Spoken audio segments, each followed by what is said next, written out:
മൂന്നാം മോദി സർക്കാരിന്റെ സത്യപ്രതിജ്ഞാ ചടങ്ങിൽ നിന്ന് പ്രതിപക്ഷം പൂർണ്ണമായും വിട്ടുനിന്നേക്കും. ഇന്ത്യ മുന്നണിയിലെ സഖ്യകക്ഷികൾക്ക് സത്യപ്രതിജ്ഞാ ചടങ്ങിലേക്ക് ഔദ്യോഗിക ക്ഷണം ലഭിച്ചില്ല.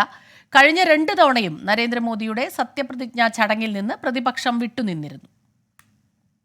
ശ്രീലങ്ക, മാലദ്വീപ്, ബംഗ്ലാദേശ്, മൗറീഷ്യസ്, നേപ്പാൾ, ഭൂട്ടാൻ തുടങ്ങിയ വിദേശ രാജ്യങ്ങളിൽ നിന്നുള്ള ഉന്നത നേതാക്കൾ പങ്കെടുക്കുന്ന മൂന്നാം മോദി സർക്കാരിന്റെ സത്യപ്രതിജ്ഞാ ചടങ്ങിൽ രാജ്യത്തെ പ്രതിപക്ഷത്തിന് പങ്കാളിത്തമുണ്ടാകില്ല. ചടങ്ങിൽ പങ്കെടുക്കുന്നത് സംബന്ധിച്ച് ഇന്ത്യ സഖ്യം കൂട്ടായ തീരുമാനമെടുക്കുമെന്ന് കോൺഗ്രസ് വ്യക്തമാക്കിയിരുന്നു. എന്നാൽ ശനിയാഴ്ച രാത്രി 10 മണിവരെ Congress, Samajwadi party, RJD, CPIM, CPI, മുസ്ലിം ലീഗ്, RSP തുടങ്ങിയ ഇന്ത്യ സഖ്യത്തിലെ കക്ഷികൾക്ക് ക്ഷണം ലഭിച്ചിട്ടില്ല. അനൗപചാരികമായി പ്രതിപക്ഷത്തിന്റെ സാന്നിധ്യം ഉറപ്പാക്കാൻ BJP ശ്രമിച്ചെങ്കിലും സഹകരിക്കേണ്ടെന്നാണ് പ്രതിപക്ഷ പാർട്ടികളുടെ തീരുമാനം. ക്ഷണം ലഭിച്ചാലും ചടങ്ങ് ബഹിഷ്കരിക്കുമെന്ന് തൃണമൂൽ കോൺഗ്രസ് നേരത്തെ തന്നെ വ്യക്തമാക്കിയിരുന്നു. 2014-ലും 2019-ലും നരേന്ദ്രമോദിയുടെ സത്യപ്രതിജ്ഞാ ചടങ്ങിൽ നിന്ന് കോൺഗ്രസ് അടക്കമുള്ള പ്രധാന പ്രതിപക്ഷ പാർട്ടികൾ വിട്ടുനിന്നിരുന്നു. 24 ഡൽഹി.